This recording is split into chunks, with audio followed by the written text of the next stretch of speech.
Bonjour tout le monde. C'est un grand plaisir d'être à Vancouver ce matin devant le Vancouver Board of Trade. Une belle réunion parce que vraiment le budget parle aux gens de la Colombie-Britannique, parle aux gens de Vancouver, parle aux gens de l'Ouest parce que c'est un budget d'investissement qui va permettre de développer la région, faciliter les exportations, aider les entrepreneurs de la région, autant dans le domaine de la foresterie que des sciences de la vie, que aussi dans les sciences de la nouvelle économie. So I just want to say it's a great pleasure. There's something special when you come out west and in Vancouver. I'm grateful to the Vancouver Board of Trade. A great meeting this morning with business leaders, community leaders, scholars, researchers. For me, the budget 2025 speaks to people of Vancouver, speaks to British Columbians, speaks to businesses here because, you know, this is an investment budget that puts Canadians front and center.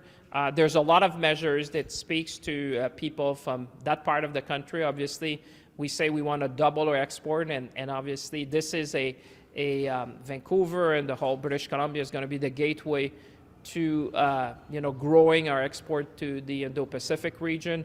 The productivity super deduction we talked about is good news for business owners, small businesses, for entrepreneurs, innovators. We know that this region is very strong when it comes to life sciences, to the digital economy, obviously to natural resources, mining, and forestry. So the measures we've put there, whether it's to support the mining industry to grow even in terms of critical minerals, whether it's the support to the forestry workers, which have been impacted by the tariffs, whether we're talking about the infrastructure that is going to be needed to make trade more fluid across the country.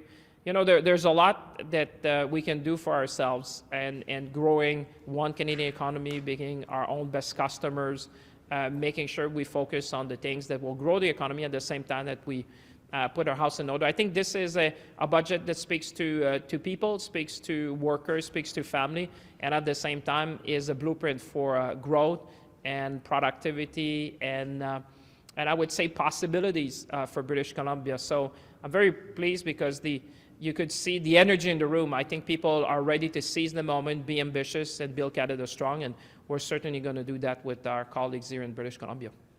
Minister, can I ask about forestry?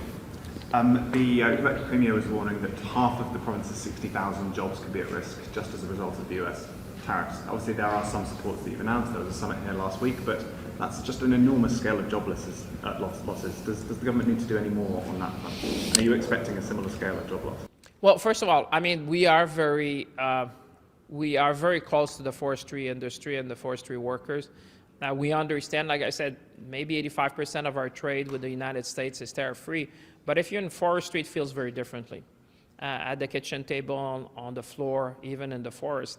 And, you know, I come from a forestry region, so I get it very closely how the impact of tariffs have been impacting the workers and the uncertainty around that. So we did two things. We need to make sure that we can support workers at a time like that. That's part of who we are as Canadians. That's why in this budget we made sure that we would preserve the programs that will allow workers to reskill, to make sure that we also can pivot the industry because there's new export market possible. When I say about being our own best customer, it's about time that we start building more with wood, Canadian wood here in our country as we talk about affordable housing, as we talk about more infrastructure, and what we can do on the innovation side, because I think the tax incentive we have provided is also good news for sawmills in the sense that if they want to invest in new technology and new equipment, in automation to support the industry, I think the immediate expensing is good news because that is giving them a breath of fresh air that they need now in terms of liquidity. So we're going to continue. I hear it's tough for the sector, and they've been impacted with tariffs for a very long time. So there's a number of measures in the budget that speaks to that, but certainly we're going to continue to work with the forestry sector. Can I ask about these nation-building projects that Carney is going to be announcing the second set of? One on the list is the Silism and LNG project in BC, but there's been some pushback on this project from some First Nations, who some of them have made legal challenges against this project. How do you plan to convince those who oppose this project and address their concerns?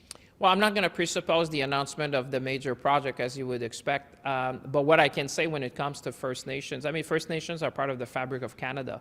I'm happy in the budget we were able to protect the progress that we made in terms of reconciliation.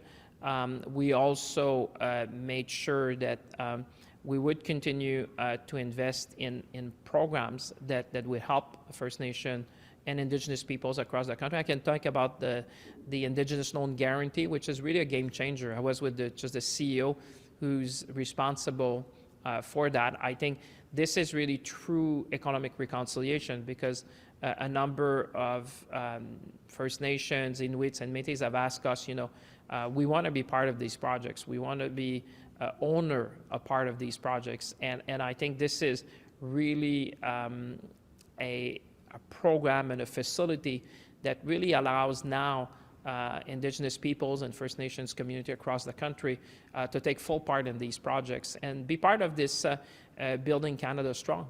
I think it's welcome from what I've heard, and we've seen projects already in British Columbia.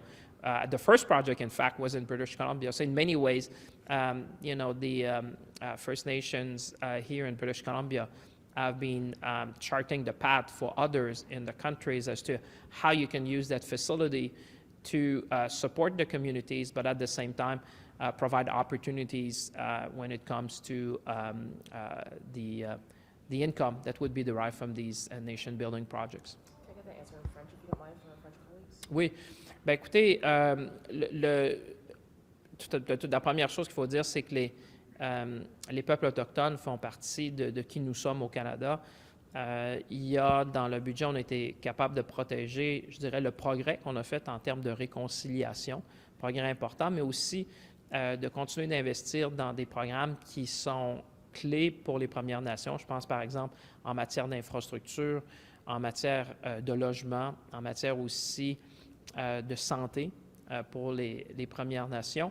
Mais je pense qu'une des choses qui fait une différence, c'est le programme de garantie de prêt autochtone, parce que ça permet aux Premières Nations à travers le pays de pouvoir participer pleinement. On parle de réconciliation économique, et évidemment, ce programme-là permet aux Premières Nations à travers le pays de devenir partenaires à part entière dans le développement de ces projets-là.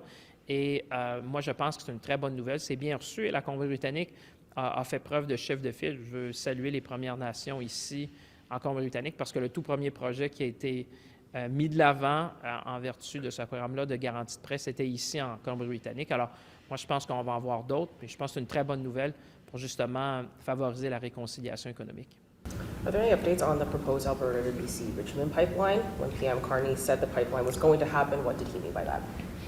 I'm not sure there's more to say at this time on that. What I said before during my remarks at the Greater Vancouver Board of Trade was really the Major Project Office will look at projects when they come.